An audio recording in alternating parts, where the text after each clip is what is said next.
Hi everyone, in front of me I've got MOTOROLA Moto G34 and let me share with you how to change the ringtone on this device. So let's start with opening the settings, and here we have to localize sound and vibration.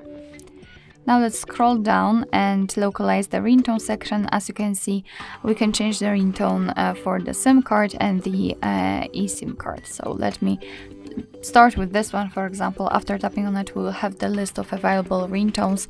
So simply tap on one and then listen whether you like it or not. At the top you've got the option none, which means that your device will not use any kind of sound to notify about the incoming call, and the add ringtone, which means that you will be transferred to your own files and you will be able to set it as a ringtone.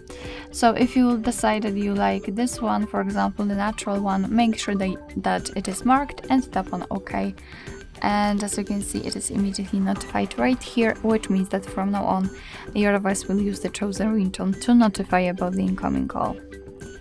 Alright, so that will be all. Thank you so much for watching. I hope that this video was helpful, and if it was, please hit the subscribe button and leave the thumbs up.